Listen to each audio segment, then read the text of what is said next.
check 1 2 1 2. Mic check 1 2 1 2. I promise I'm not gonna rap at all of you. Hi, my name is LaTashia. I'm so happy to be here. I go by LaTashia. You can call me LT if that's your jam. I use she, her pronouns, and I'm representing Seattle Works in the house. Woo woo. I'll let PJ introduce themselves after I go, but we're both from Seattle Works, spoiler alert, and no access needs for me. My access of getting to hear all of you all and where you're coming from is just amazing. And I love that you all took the time out today to be in this space. What a wonderful cohort. And let's just give it up for Alina, everybody, whoop, whoop, send those vibes for creating this space and asking, myself and PJ to come talk about our journey and our story. So very happy to be here. I'm a BBW with a dual meaning. That's big, beautiful woman, yes, but also biracial Black woman. My mother's white, my father's Black. I have Irish roots. I'm from the Midwest. I grew up in a small town in Iowa and ended up here in the Pacific Northwest. So talk about a culture shift, right? Talk about racially balanced and dual perspectives. I have it all. I've seen a lot. I have a lot of lived experience, which affords me to do this work in a way that I can know myself and I can see things in others. And so it's really bringing me joy to do liberation work because all of our liberations are tied. And in that work, I find myself more and more and learning more about myself and getting to the root of things and, diving into my family. Like COVID has changed everything. I work from home. I'm in my kitchen. I have these gold stickers from Dollar Tree because I'm bougie on a budget. And so, you just stick them all over your wall to make it fancy. I put up a room divider and my son is doing 4th grade remote learning here at home because my partner and I feel like just all of the harm in all of these white institutions, why not homeschool our, beautiful Black child with long locks to hopefully prevent him from some of that harm, right? And that confident, soul crushing bias that we see in all institutions. And so that's me, a little bit about my life. I've been at Seattle Works this month for 4 years. So I'm a little bit of a nonprofit unicorn because if you know anything about nonprofits, high turnover rate is redonkulous. So I'm here and I'm surviving and I'm thriving and I'm really excited to lean into this work. And Seattle Works is stepping from not only an anti-racist journey, but now leaning more into pro-Blackness. And what does that look like? And how do we foster that in practice alongside with our anti-racism work? Because it's all tied and connected. And some of us feel it very personally. So with that, I'm gonna popcorn it over to PJ. Thanks, LaTashia. Hello, everybody. Thanks, Selena, for asking us to be here. I'm PJ. I use they, them pronouns. I am in my knitwear today, rocking a beanie. I have brown hair. I'm mixed race, white and Mexican, and showing up in my apartment. I've got some art from Amplifier Art, if y'all ever been there in Seattle.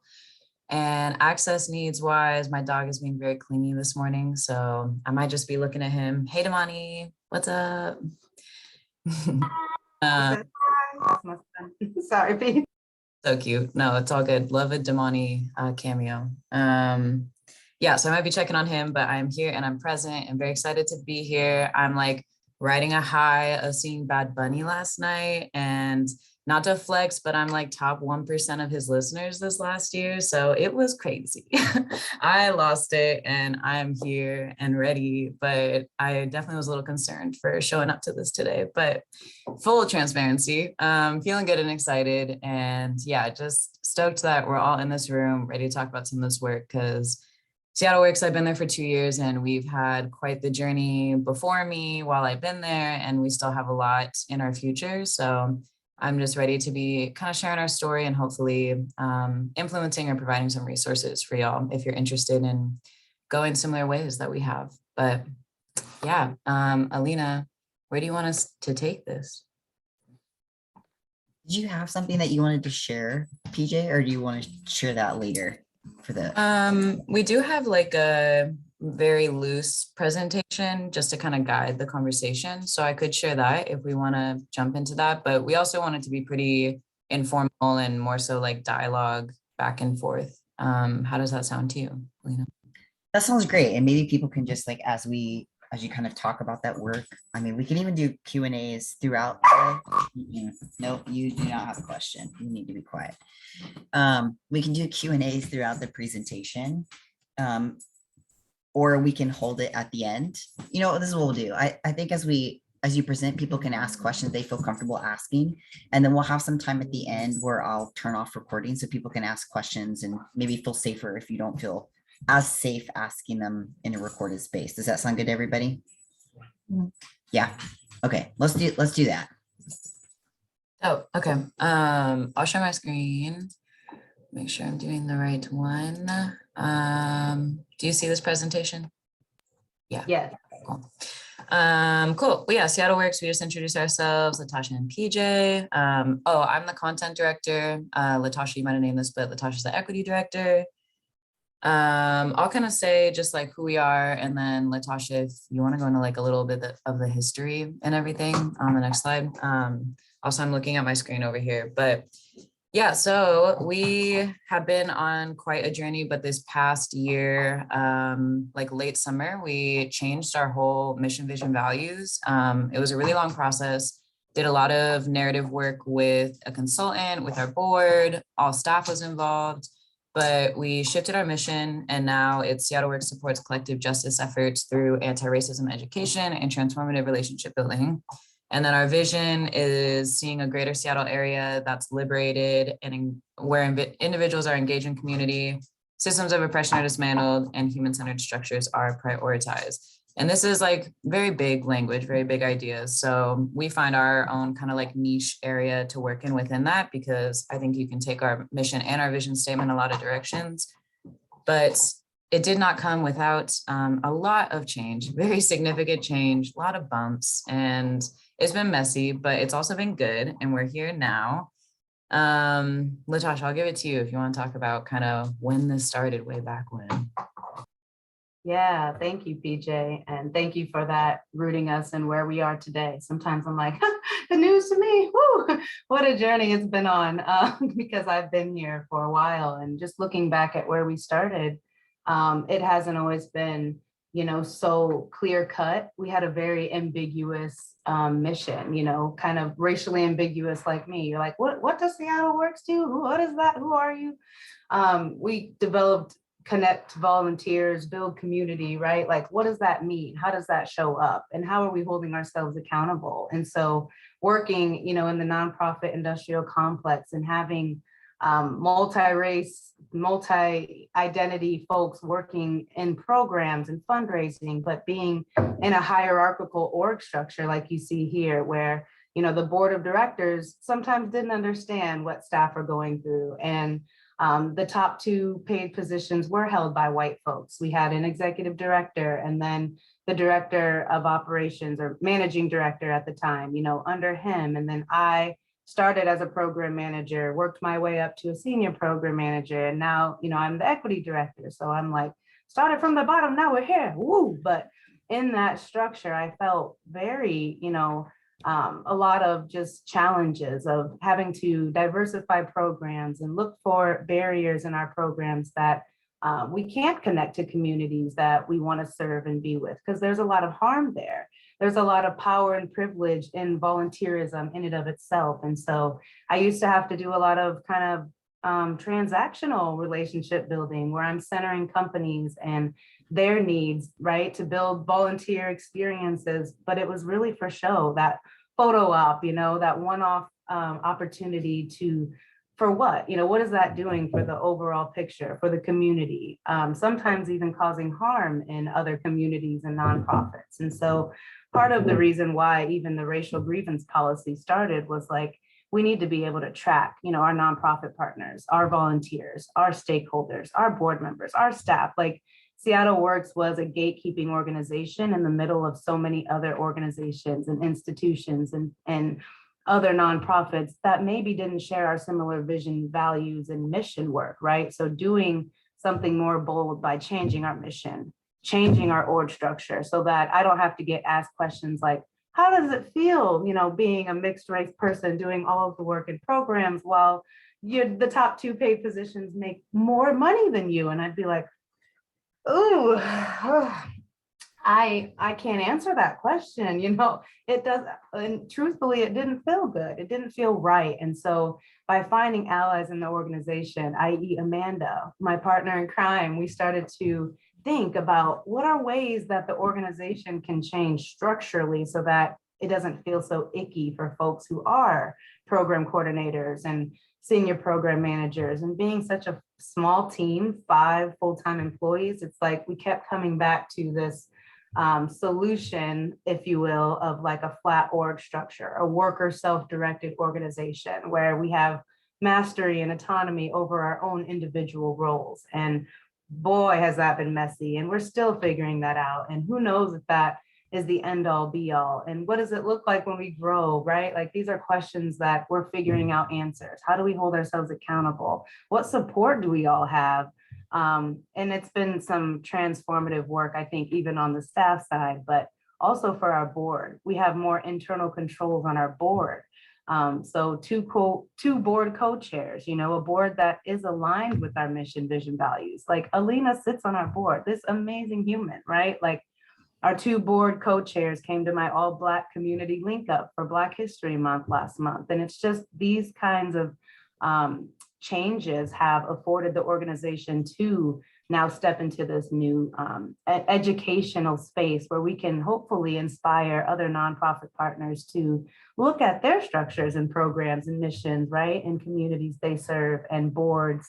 And not everyone has been in alignment with this work. And maybe I'll let PJ take over here because I've been sharing a bit. And if we want to go to the next slide, or if anyone has questions about kind of what we were rooted in at this time, because it was challenging. And I know some of you are in that right now. Sorry, LaTashia, I didn't even mean to unmute. So if you want to keep going, like, please do. I was like moving my thing around. But oh no, I'm totally done. Okay, cool. Yeah, thanks for sharing that. I also just wanted to add in some of the history of Seattle Works and like how we kind of started making these shifts internally. It was before me, maybe even like right before LaTashia. Our organization, I think, also has an interesting past where we were founded about like 35 years ago by white people who had access to a lot of resources, a lot of money, and their intention was to create an organization to give back or like help out the community. Good intention, but obviously we know that that doesn't always translate to impact and how it lands. And we had to do, like, the organization over the past few decades has had to do a lot of unlearning of its roots because it started in such a like white-centered space with just dynamics going on that I feel like were never really critically looked at. So in like 2012, I want to say, or maybe later, 2015, a while back, the organization under the leadership of our coworker, sorry, Alina, you have Sorry. But our coworker, Ben Ruler, who's now the connector director, he was the executive director for around 5 years.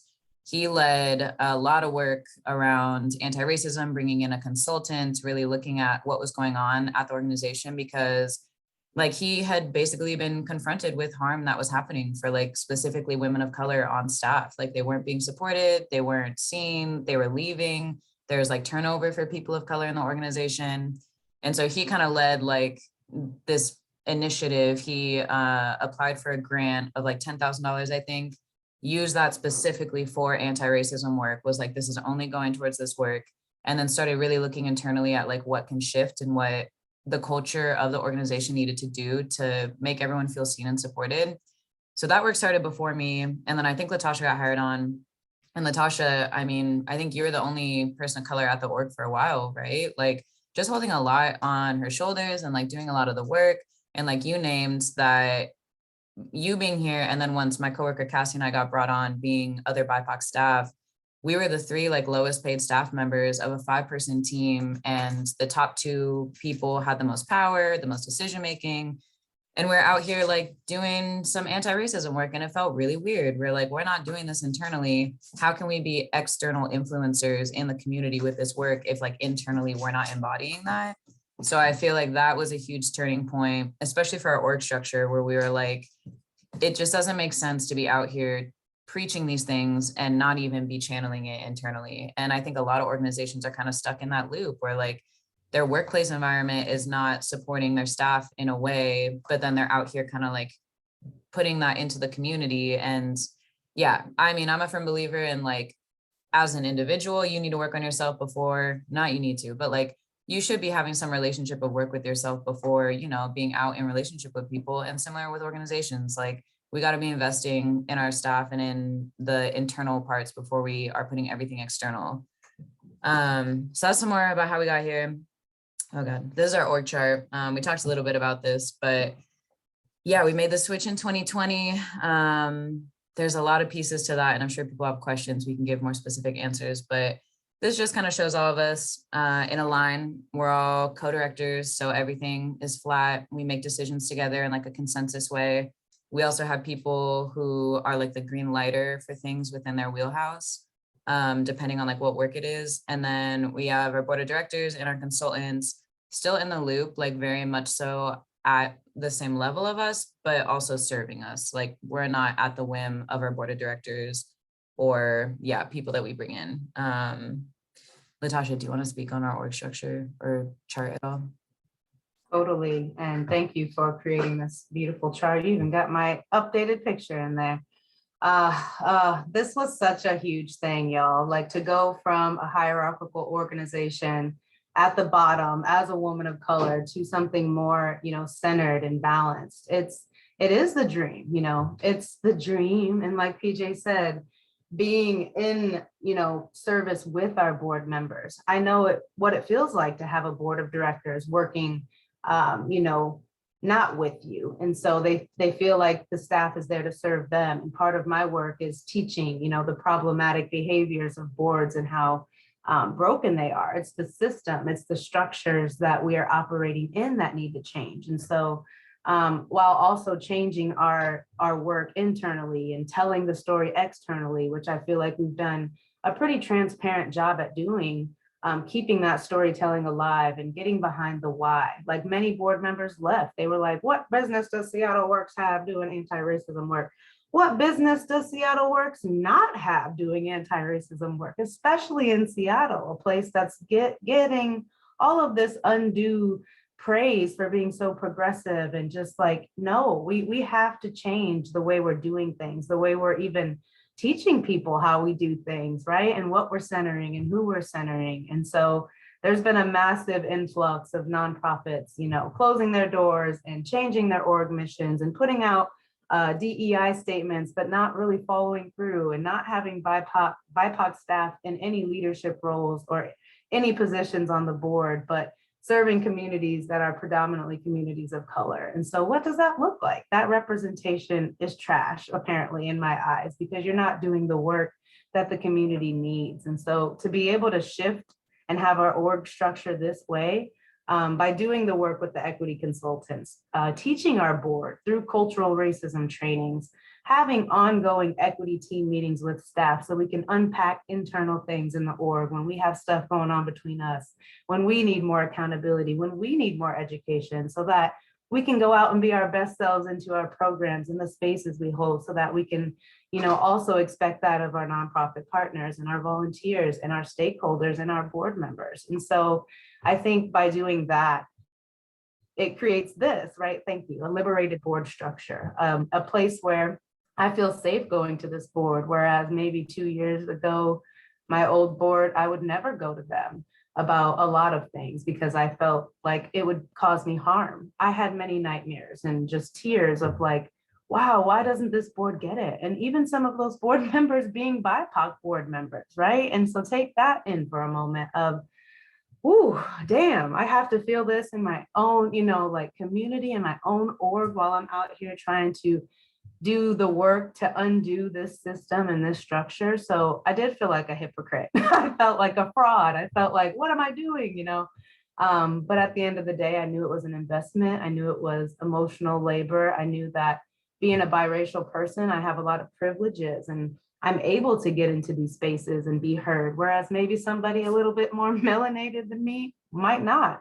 I don't even know if I would have this role, right? If I was a dark-skinned person operating in this world, because our lived experiences are completely different. Colorism is alive and well.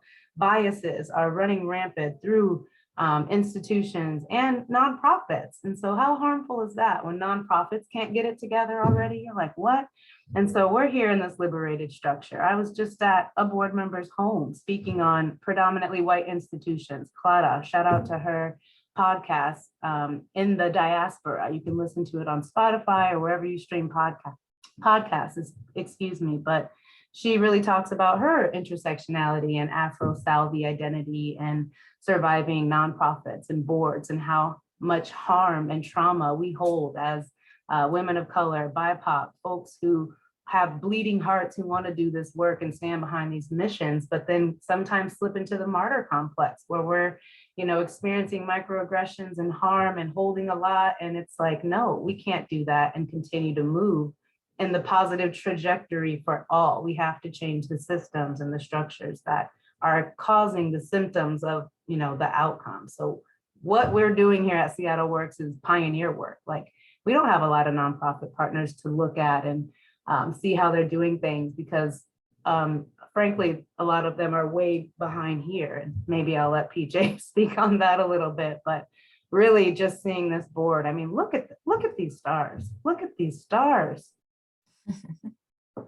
Yeah, it's really cool having our board because I don't come from like a nonprofit background. I was in the service industry before this position. And I will say when I came in, I was like, what is this with the board? Like, what is happening? These like random people who are like volunteering for us make all our decisions. Like, what?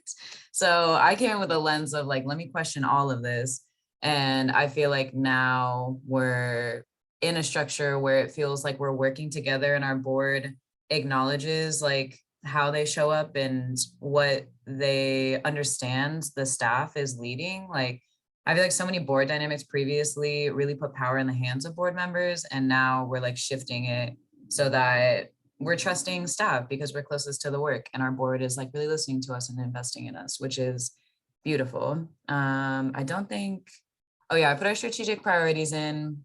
This is kind of a lot of text on the screen, but these are our strategic priorities that they really implemented after doing a lot of that consultant work with anti-racism, like integrating it at Seattle Works. And yeah, 2022, we hit all these goals, which was really dope. We're like in the process of creating our new ones and figuring out what it means, to center Black liberation, pro-Blackness, like what does it mean to take anti-racism and like keep expanding the journey because it never ends. It's constant. And so finding out like what's our next step in it, what do we lean into? Yeah, these are some of the ones that we integrated. I don't want to read all them, but we can send this out if people want to read them after as well. And then this is just a little plug to stay connected with us and some cute little photos. Yeah, we'll make sure to share out things afterwards, but I'll stop talking now so we can ask questions and stop sharing my screen. Did that stop? Yeah. Okay, cool. Yeah, thank you to us for so long.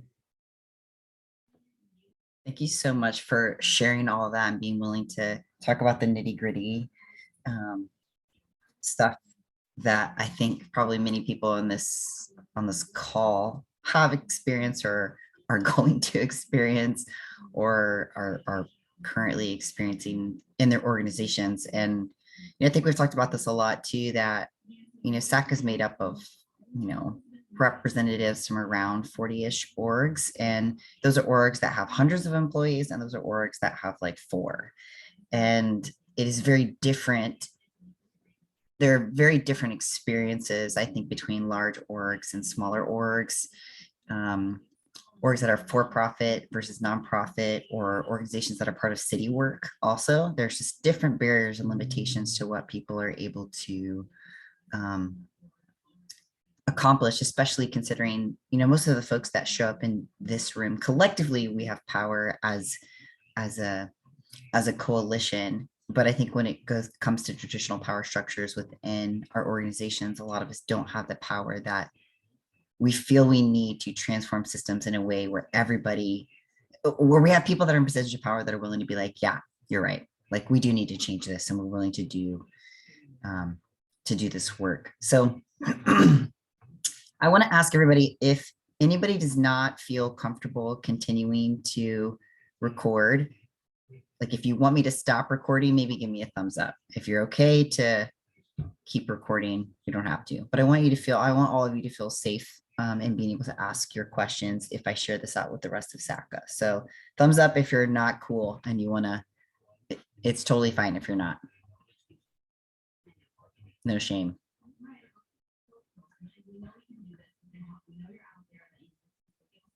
Okay.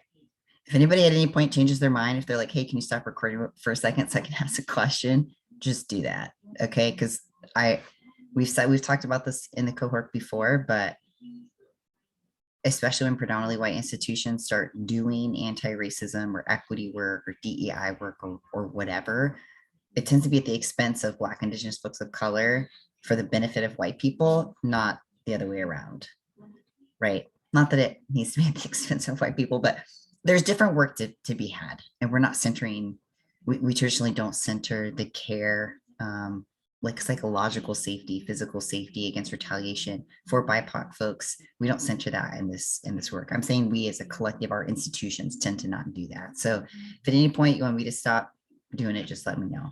Okay. Thanks for being here, Marnie. If you want to put your direct message email, I'll connect with you sometime after. All right, does anybody have any questions that they kind of want to start with? If not, I can start, but go for it. Listen, I know the real, okay? So cheers to you on that. And it was a struggle. It was not easy. No one's gonna give you the power, right? Like, but staff can act without board buy-in. There will be some cons to that. You may lose money, you may lose board members, you may lose financial revenue, right? But if the staff needs something and it's kind of a consensus amongst staff, go to the board. And if they don't understand, make your proposal, make your mark. Go to the community. The problem with boards is that nobody holds them accountable. They're not accountable to anyone, and not even the staff when they should be, right? They should be trusting the staff as the experts that they are. And so we did use a document, and I can share this too, like maybe later out, but we had a proposed board structure in our flat organization that we took to our board. It took our previous board, not this board, about a year to formally vote on this document. And so, the board gets to do this in board la la land and go to meetings and do more research and okay, TBD, I'll get back to you on that. And boards sometimes turn people into jerks. And I don't know if the power just gets to their head, the ego gets overinflated, right? But I'm like, what's going on here? Remember, we had conversations. You dropped off Black Lives Matter cards to me when George Floyd was brutally murdered. And now you're in here making votes about not to give power to the staff and not to do anti-racism work. This is harmful and hurtful to me. How are you doing this? How can you look at yourselves in the mirror, right? And so a lot of our board members rolled off and said, we don't want to support this. We're leaving. It was very traumatic. I don't know. We had about 18, I think, 18, 20, 22 board members, way too freaking many. Don't have a board that big. We only need about 8 to 10 people. So, and another thing is you need board buy-in to change the bylaws. And so after all of our board members seen this document and took their sweet ass time to vote on it, it was like, we as staff were burnt out. We were done. We were like, oh, we are traumatized still from that experience, okay? Board traumatic stress disorder. So it's like, hey, we finally have some board members that get it. Guess how many? 3. And then eventually that 3 turned into 2. And guess the identities of those 2 board members who stayed to put up the fight and change the bylaws and help us get to a worker flat organization. 2 women of color. I'm saying to y'all that this work is hard and there's not many people who are gonna put their money on the line. Our 2 white staff colleagues took pay cuts. Ben was the executive director. He had to let go of money. Amanda as well, let go of money. Board members, let go of power. Don't hoard power. Don't have restricted donations that you have to gatekeep, and don't make staff have to continuously dehumanize themselves just to do their work. So this board clearly didn't get it. They got out of the way. I like to say something that's a little mean, but the trash took itself out, right? I used to say, why can't people just get out the damn way? If you don't want to be in alignment with our mission, vision, values, then leave. You're not a staff member. You have that freedom. You can resign. Board members tend to stay too long. And so we also now have board tenure laws, like you don't need them on for 6 years. Be mindful of how long they can stay on, because if you have a problematic board member, it's easier to get them off the board. And so putting up a fight and being persistent and coming back with articles. We would send emails all the time of articles about, inspiring and encouraging our board to see what we needed them to see. And they continuously kept us in this cycle. So until we just stood up and said, no more, that was when they left, and we got our personal power as staff. And we said, we're going flat, whether you like it or not. This is how it has to be. And they even did some other petty things, and I don't want to get too in the nitty gritty, but to almost like penalize Ben for giving power to staff. Like Ben was continuously taking his voice out of things and trying to decenter himself as a cisgendered white male to the board. And they were like, no, Ben, no, Ben. And I'm like, hey, me, LaTashia, no, Ben. And I'm like, oh, I don't know. That was a lot of oversharing.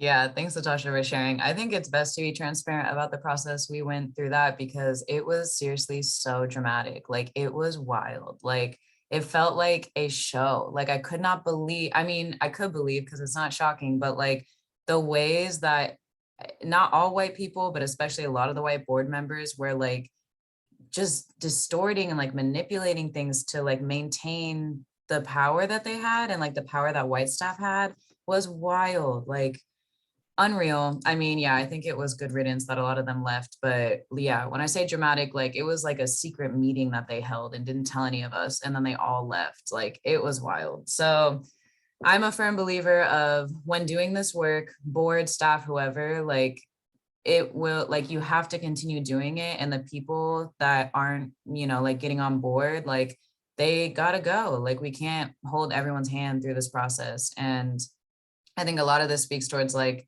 all this being an individual journey too. Like, you can't do this work without looking internally at yourself in your own life, like personally, professionally, whatever, and like expect to just be able to do it. And we found that was happening with a lot of board members. Like, we would try to talk to them about these things, and it was clear that they hadn't even acknowledged like their own ways that they perpetuate these systems of oppression in their own personal lives. And like, how are we supposed to ask them to reframe, rethink, reimagine those systems at work if they are not even doing it in their like interpersonal relationships? So I feel like that's something that is really hard, but has been really empowering for us, that no matter how many people are at your organization, where you're at, you can empower like individuals in their journeys to then like try to show up better or like more willing to engage in these conversations. And that starts with like the individual and just the people around you. And Seattle Works has created a culture of really investing in that. But I think to whatever degree you can integrate that at work, it's going to be beneficial for org culture and then like your own ability to have these tough conversations. Because a lot of it comes down to like really deeply personal feelings, and like a lot of it's rooted in ego. A lot of it is like dismantling systems that exist across the world. And so people just, they get really triggered or they get like really upset, and we're definitely no longer like coddling or holding space for especially those feelings with white people. Like, we definitely reach a point where you're like, yo, white tears, they're not happening on the Zoom call. Like, you got to take it elsewhere. Like, I'm sorry, we're not holding space for it. And that, I mean, wasn't the norm before. Like, before we would stop full conversations that was like led by BIPOC staff because like a white person was feeling really emotionally triggered by it. And so finding ways to, I don't know, I guess integrate individual support systems for people depending on like their identity markers, I think was really big. Like, we don't want to just like cast off people in the room that are feeling like shitty or having a hard time with what we're talking about, but also like people need to have their own support network. So like, whether it's a board member or staff member, if somebody in the room isn't like, coming on board with whatever you're trying to shift at your organization, how do we find structures for them to feel supported without like the burden being on BIPOC staff or like other people leading DEI work? So that was a huge part of it. There was a lot that went down. Board dynamics. I mean, I feel so grateful now, Alina and everyone that's on our board, because it's really shifted. But also just rethinking like who can be on a board. Like, I feel like there's such a pressure to have these like high, like, I don't know, like clout, like social clout people to like, you know, be like ambassadors or be able to like give you a ton of money. And we actually got rid of that expectation of like a financial donation from our board members. Like, we don't ask them to be our funders or like to fundraise even really. Like, we'll try to have collaborative fundraising campaigns or whatever, but we just eliminated that. We were like, whatever feels financially, I can't remember the word we use, but like significant, I guess, like, cool, send that our way. If it's $5, great, like that's fine. I think like ridding of that, yeah, like that financial aspect of it, it really helps to just distribute more power different across like different communities. Yeah, so that's some pieces board wise. And I think just naming dynamics and calling it what it is, like, hey, that's your privilege right there, right? Must be nice not to have to be a lived experiencer and also hold all of this gatekeeping power. Like, I've said to board members, board presidents at previous jobs, like, you're not doing your job. And they would look at me, you're not doing your job, when I'm doing the job of the community and what my clients are telling me that they need. And so that's why we have to remind ourselves that these structures and systems, unfortunately, were built this way. I've even been guilty of it myself, of saying, oh, it's broken, this is broken. But is it broken? Or am I broken? No, no, sorry, y'all aren't my counselor or therapist. All right. They are broken, yes, but they are also intentionally and crafted and well designed to keep them this way and to keep people oppressed. And so if we remind ourselves of that while we're doing this liberation work, that the structures and the systems also at B have to change, then I remind and ground myself, and I'm in this space of like, burn it all down, burn it all down. Like, I'm literally, I'll just be like this. I'm like, no, we have to start over from scratch. I'd rather make a fresh cake than get in the kitchen and have to put frosting over a cake that smells like shit, that is filled with sardines and ketchup and mustard. And why am I doing that to myself? Why are you doing that to yourself? Why are any of us doing that to ourselves, right? Like, let's just have these folks that need to get out of the way, get out of the way. And, you know, I've had board members have these quote unquote revelations where they're unpacking their privilege in front of my eyes and telling me that they went to a poverty simulator and now they know what it's like to be poor because they got denied a loan at Money Tree. Like, I'm like, what? Huh? Like, I'm like, what? Like, literally. So I don't have time to listen to that when the work is so important and people's lives are on the line and people are literally dying, right? Because of this. It's just coming out that racism is a public health crisis, like, really. So, okay, just rooting ourselves in that, and that these systems aren't really, if it can't be fixed, then it's not going to be. And so instead of trying to like bang your head against the wall and have these conversations, sometimes it's best if we leave in protest and leave, you know, go out with a bang, or have other folks like mass exit with you if folks won't get out of your way. Because Ijeoma Olu wrote in her book, you know, it wasn't White Mediocre, the first one.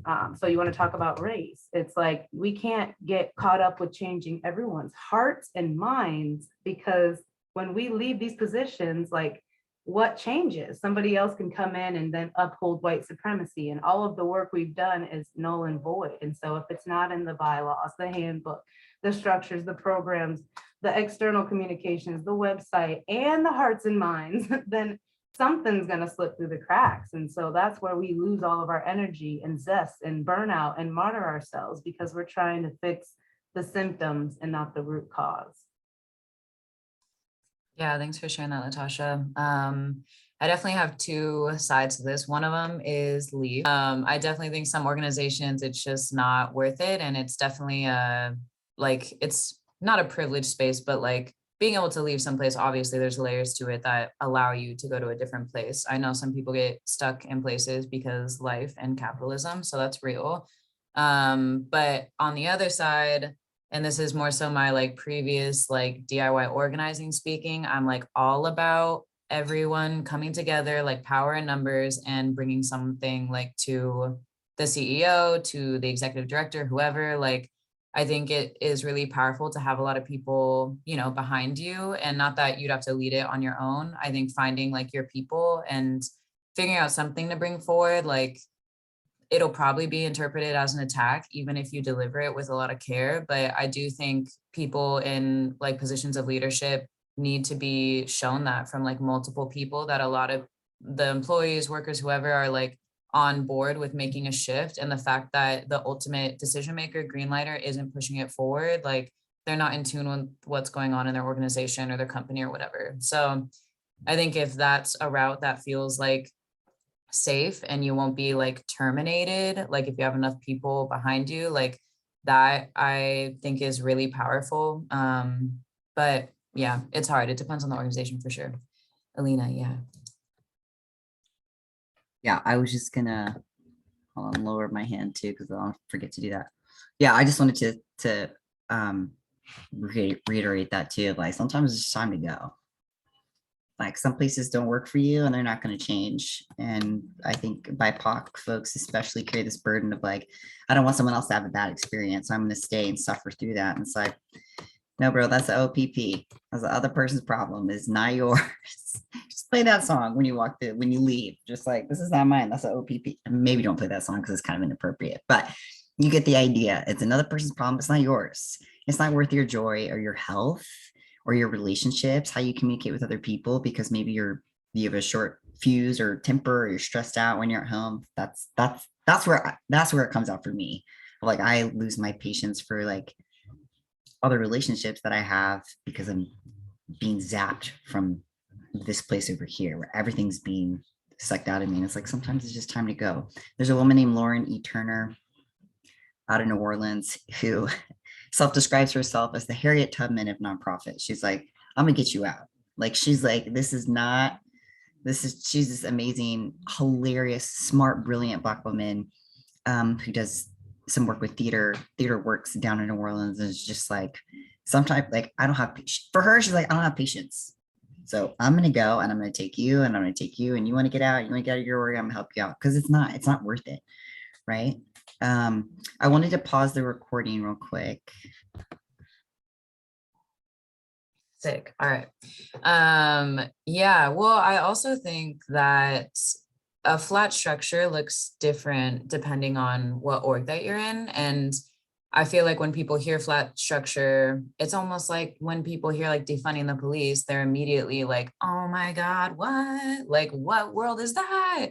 And they just freak out. And I'm like, okay, hold on, you know, like we're existing in structures right now that we never thought about. They were just created by some white dude, and then we just embodied them.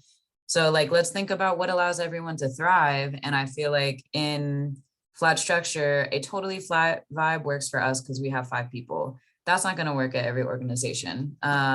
There's this org called Compass Point out of Oakland. They're incredible.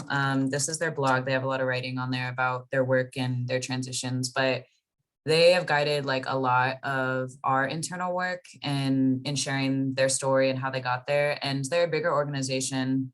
RVC in Seattle also has like a similar model where they have kind of tiers still. There is a hierarchy, but it's distributed in that within the hierarchy that exists, they are finding ways to dismantle the power that exists within like decision-making and shared ideas and having a voice. So like, I feel like when people hear flat, they're like, oh, so who's the boss? Who's going to lead? And you can still have those structures like supervisors and people who are kind of guiding like one area of the work, and still have tiers of salary. Like all of this can exist while also distributing the power among staff and allowing voices from typically lower positions like coordinators or whoever to be heard by the top, and like really integrate a space where all of those voices can come together. So I feel like that's something, rather than flat, just distributed leadership, or we call it leaderful, like that language can be really helpful in allowing people to see it doesn't need to be no bosses, no supervisors, no, it's not anarchy. It's just we're taking these systems that put so much power in the person at the top and allowing it to like not even trickle down, just be like spread across everyone at the org. And then on top of that, executive directors, I feel like there's so much burnout, like they're doing the most, and we should support them in chilling out. Like they don't need to carry all of this power and like all of the work that they say is like killing them. Like so many EDs say they like leave or like change their jobs, or they're like super stressed out or depressed. Like, why not alleviate this burden for everyone and allow everyone to thrive within that? And yeah, it takes a lot, but Compass Point, I'll find the specific links where they talk about how they made this shift, but they have like some really helpful language, and even sending something like that to someone being like, hey, read this, like, see what you think. That could be helpful.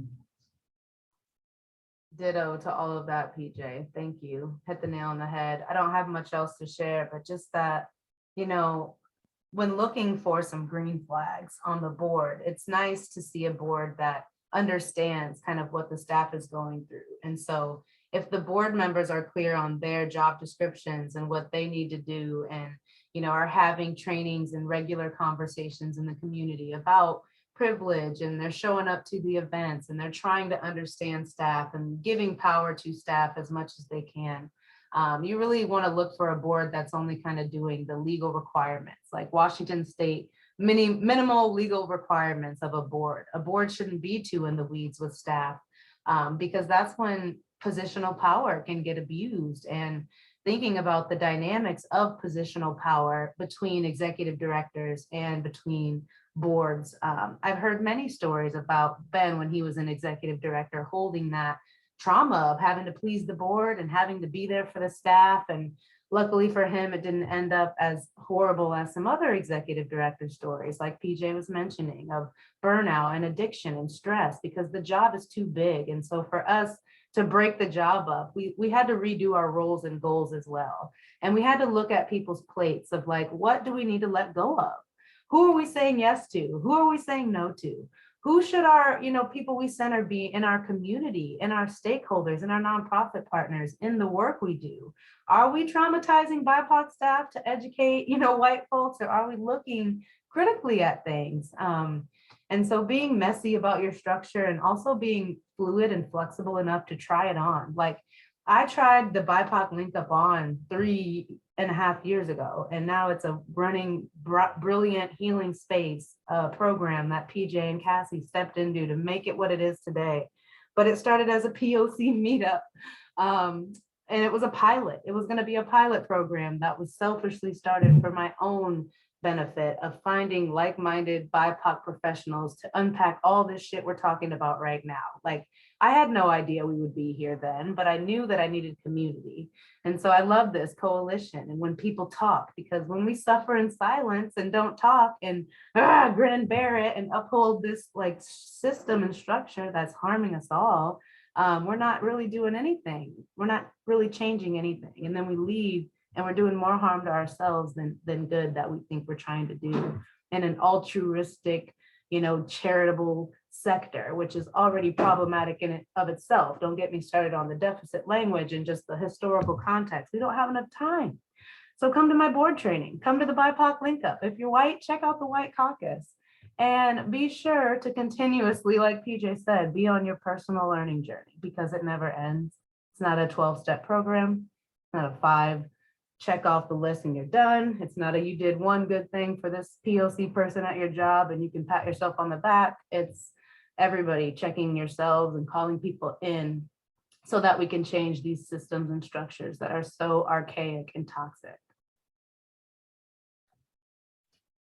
Thanks for sharing that. I was, you know, I think a reality across many of the organizations is that they are larger, and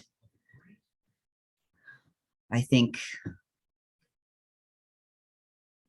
probably many people's, not necessarily in this room, but I think just broadly within SACA, have experiences of works trying to do this work, not getting you anywhere, people leaving. Like, we have lost more BIPOC folks than we have gained more BIPOC folks since people have started doing anti-racism work, or since people have started doing Black Lives Matter statements or work. Like, that should be information that is concerning that organizations take of like, why is that? We have released an equity statement. We started doing this training, this workshop. Why are we losing more BIPOC folks than we are gaining BIPOC folks? And that is about centering whiteness and about a culture shift that I don't think a lot of organizations are not having that conversation. And so it makes me think about, for organizations that are trying to do this work or starting to do this work or have it, whatever, if you're a BIPOC person that is in an organization that way, or if you're a white person that's in an organization that way, like how are you building power with that equity team so that it's not just you being like, hey, this is harmful, this is what we think, but like demand that that white caucus or the white members of that equity team be accountable to the BIPOC folks in that equity team. And I know for some of you, or maybe for people that aren't here in different organization, like that's still not an accessible tool, like that still wouldn't work. But where it is, like I've been talking with some organizations around like, how is your white, if you're separately caucusing or you're all together as an equity team, how are the white people accountable to the work that you want to do as BIPOC folks? Because it should be centered in your experience and your brilliance and your leadership, what you need, what you desire, how you want to shift that culture. And if people aren't willing to risk something and to step in and use their leadership, it's going to be different for them to speak up and to say something than it is for you. Does that mean that all white folks are in positions of power within your org structure? No, but I think collectively, when we find ways to move that work forward, it's different. It costs us differently. Like, what are we willing to risk and to step in? I mean, as a non-Black person as well, like there are going to be times where people hear me differently than they hear a Black woman. It's less of a risk for me to speak up and to say things in that moment. Like that is my responsibility, not to take someone's voice for them. Like somebody put United Way in there. What was it? United Way. What was that terrible marketing poster that was on the building downtown that was like a voice for the voiceless, and it was like a Black woman?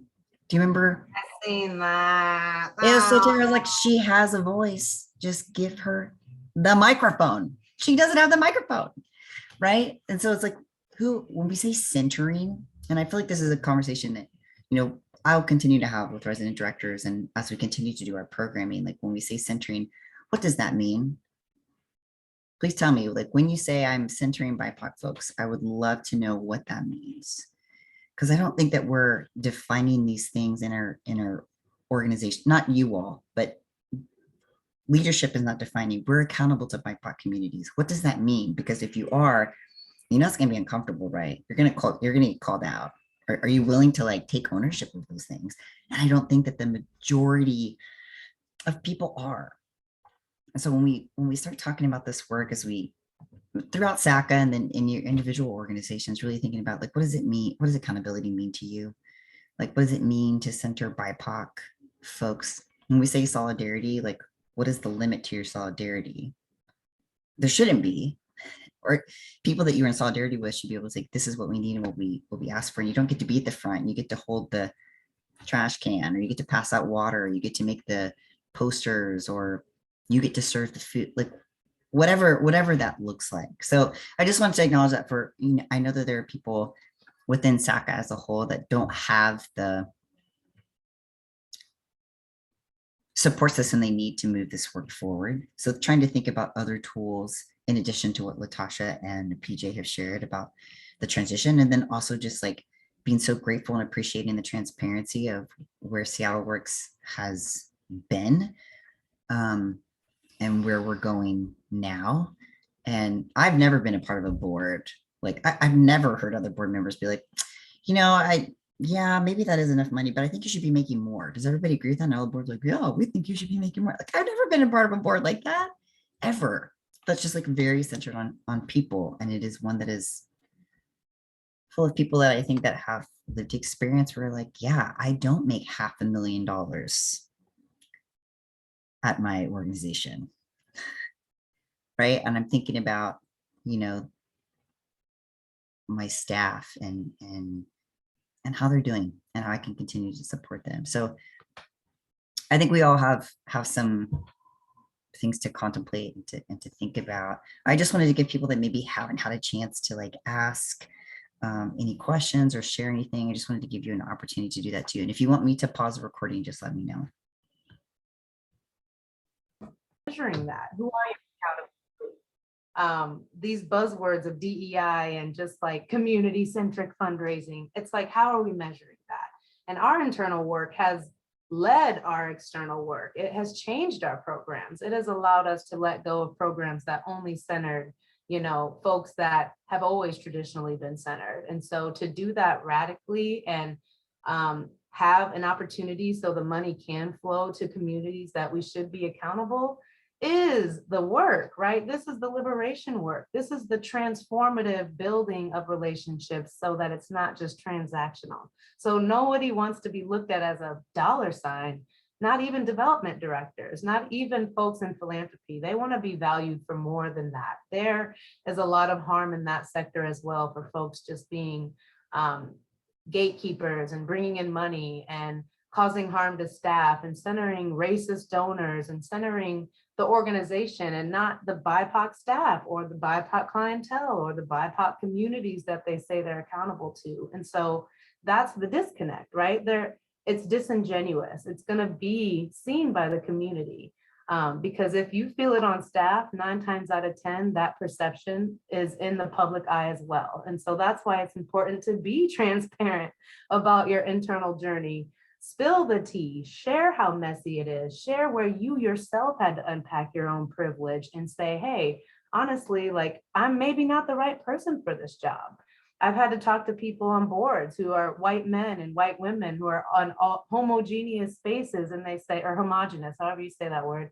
And they're like, I just don't know what to do. I'm the head of the DEI. And I said, leave. You know, that's what you do. You go get somebody else to do it because you're not going to get your board to diversify as a person going into communities of color, as a white person asking diverse people to come into the board. They already know what's up. They're already knowing they're about to be tokenized or given an overwhelming amount of work to speak for one entire community when we're not a monolith. And so it's just kind of like, nah, we need to look at the root and what we're actually doing and what that looks like internally. That will inevitably, it just manifests externally. Like there's no faking it. You can almost see the organizations that are performative and faking it. And you can also see the ones who are not. I can anyway. Yeah, I just want to add, I also think that's an interesting opportunity. You would like presumably be the person making the decisions on fundraising and like who you build relationships with. And I think within fundraising that we've seen at Seattle Works is that a lot of this work means that we have to change like who's giving us money. Like we won't take money from people. We won't like engage in conversation with people who aren't aligned with our values. And that's something a lot of organizations don't want to confront. I did a workshop through Compass Point, that link I sent, and it was on like equitable fundraising structures or something along that lines. I do nothing with money. I don't understand it. I am very anti-capitalist. I'm loud and proud about that. So I was in these conversations just like, wow, this is wild, because I was talking about our fundraising approach and how we won't take money from people who aren't aligned with our values. And so many people in that room were like, wow, like that's so admirable. That's so wild. And I'm like, this is just so reflective of where we're at, and that organizations aren't embodying these equity initiatives they're doing in all facets, which is essential. Like if we're out here doing equity work, but then we're engaging in conversations with these companies, funders, corporations that are whack and like perpetuating all these inequities, how like it just doesn't even make sense. Like how can you be saying you're doing this work if you're engaging in relationship with these people that are completely in contrast to what you're trying to do? So I feel like that's a hard pill for fundraising in general to swallow, is that you will have to cut relationships with people who have money.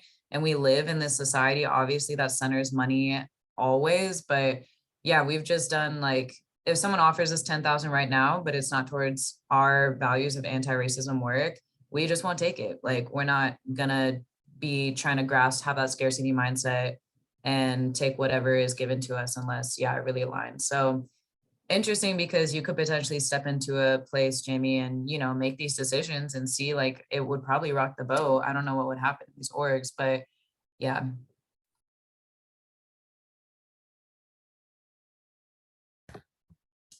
Cal, thank you for just engaging in this conversation, and especially to PJ and LaTashia for just being here and sharing your wisdom and being transparent and holding space. I think, you know, I'm happy that I'll get to share this with the cohort. I will edit everyone out for your questions, and we'll just have we'll leave people to their imagination. We're like, wonder what that question was. And LaTashia and PJ can just speak fire into the space. But I just so appreciate you all being here. It may be shocking that I can't edit a video since I apparently can't figure out how to use Google Calendar. But I will edit that and send that out to everyone. Again, and also just so everybody is aware, as a matter of transparency, like we're paying PJ and LaTashia to be here and to share. And I hope that that continues. I know that all of you are advocates for having people paid when they are coming up, when they're coming into spaces and sharing, their brilliance or their lived experience or like whatever, consulting in any way. And SACA tries to mirror that. And so know that they, I wish I could give you more, obviously, but we paid them for their time. And again, just thank you for being willing to like hold this space and share. Yeah, maybe we should start a podcast and then we could just talk all the time about that. Or just go on Clara's podcast and talk more with her. She'll have us. Okay, everybody, I'm going to stop the recording.